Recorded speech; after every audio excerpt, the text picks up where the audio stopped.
That would have happened, did happen, bro. You know what I'm saying? We gotta sit here. This shit flips all the time. She can't fucking wear it, man.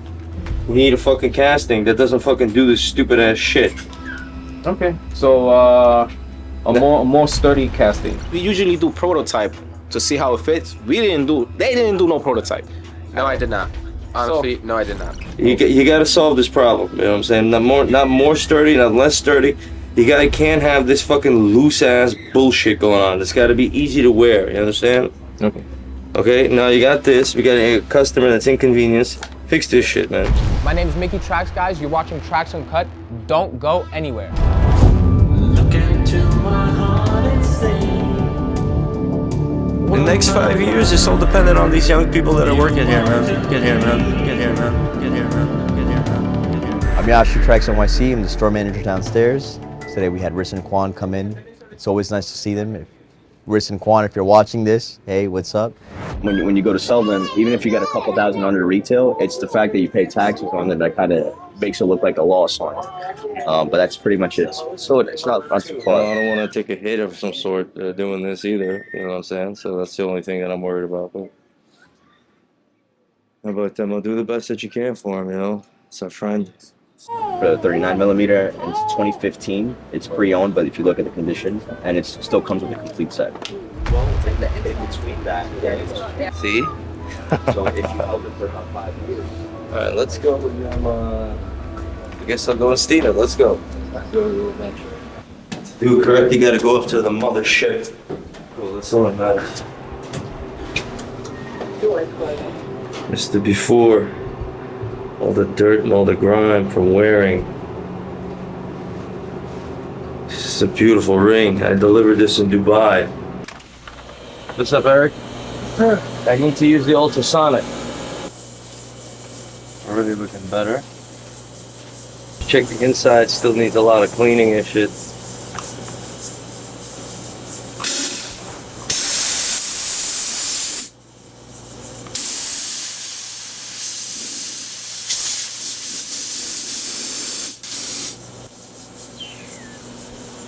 We did it.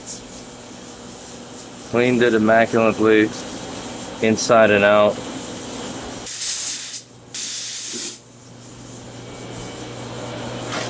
Thank you so much, Eric. As usual.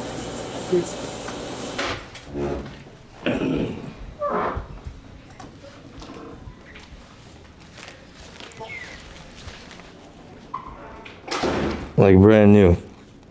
And when it's platinum, you don't have to polish and refinish it.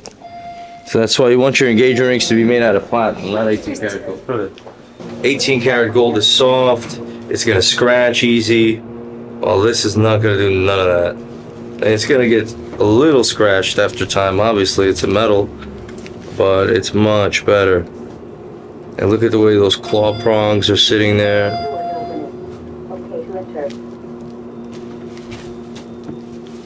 I don't want to get any fingerprints on it. Marissa, you want your ring?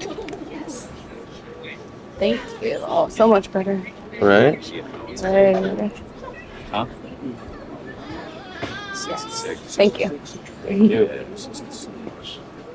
I don't want it to be flipping. That's annoying. But it has to be engineered properly. So you want me to work on that and make it correct? Yes. Yeah. I will. I will, because I don't want it to flip and be annoying. It's got to be stiff, that's all. 5 days work. I always think that's the worst, right? So it was a little bit flimsy, like, and they had to deliver it. I'm like, look, let's see if it's okay, but it was flipping. Okay, I'm gonna take this, okay? I'm gonna get it done as fast as possible, and I'll get it back to you guys, however. Initially, it was rushed, super rushed. When I told them, you don't do this like that. Look, I did it slightly the wrong way. I was basically, I don't scream, but I was like mad at him and at Daniel. Like, this is like less than 5 days. That would have happened, did happen, bro. You know what I'm saying? We gotta sit here. This shit flips all the time. She can't fucking wear it, man. We need a fucking casting that doesn't fucking do this stupid ass shit. Okay. So a more sturdy casting. You got to solve this problem. You know what I'm saying? Not more sturdy, not less sturdy. Can't have this fucking loose ass bullshit going on. It's got to be easy to wear. You understand? Okay. Okay. Now you got this. We got a customer that's inconvenienced. Fix this shit, man. Okay. Now you got to make a new casting. You got all these stones. You got all this here. Any time frame? As fast as possible, my friend. Okay. He handed to me, I think it was on a Thursday. Thursday. It was a Thursday. Something like that. And I'm like, and I told Renato, are you coming in on the weekend? I need a big project to be finished. Like, you did this, but it was rushed. And it's not his fault. When it's done, you know, let me see it so let's see it. You know what I'm saying? It's done. It's. Worst case scenario, I had to recast it and do the whole thing. But I adjusted, and now it's perfect.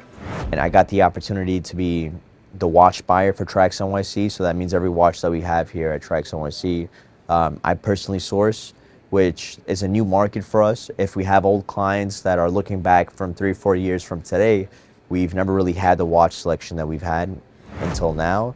It looks like an aftermarket dial to me. Yeah, the dial looks like it's aftermarket. the rest of it, I don't know. It's original band. It's an original case. Bezel's over polished. I just gotta make sure it's quick set. It is quick set. Are you asking for the value for this? Like if he were to do a trade. Yeah, I'm basically asking for the value. I'm interested in something similar to this though. On top of just being the store guy, I'm also into the research and development aspect of TraxNYC in terms of seeing what avenues we could explore, what new ways we could make efficient into the business for certain systems in terms of our admin system, in terms of our production team, in terms of making new relationships with vendors as well. I don't have one exact specific role. If you're an ambitious person that looks at TraxNYC as an opportunity to grow your career, you can't just be doing the role that you're given. You have to go into the role that's outside of your job description. Able to replace the watches or any? So I just have to get back from Umid to tell me how much money I have to be able to buy. So that's the only thing I'm waiting on. 40 on I get the 40. This is fine. Yeah. How much you spend? 45, 47 on it? 47 on that. 47. You giving him 40? Yeah.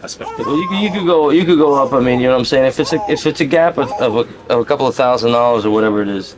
Talking about the deal that happened today, it was about an hour of back and forth of going there. A lot of deals become complicated. It's not just as simple as, I like this piece, what's the price on it, and negotiate on the price, right? Quan wanted a certain type of watch of a certain caliber, which was a rose gold skeleton 41 millimeter. And the thing is that he's bought a few pieces from us in the past that he wanted to come back and give us on trade-in. So the difficult part was, on a business perspective, is how do I give Quan the proper price on the relationship that we already have with him on his new piece that he's purchasing, while also giving him a proper price on the trade-ins that he got from us. Let's do what we can for him. I'm not pushing you to pick anything up, and you don't got to do anything today, but if it's a gap of a couple of grand, I'm going to do what I can to close it. And shout out to Rissa and Quan, great customers and friends, and we did a great ring for them. An engagement ring. We'll show you some scenes right here. So if you want something like that also, Bebe will be behind it.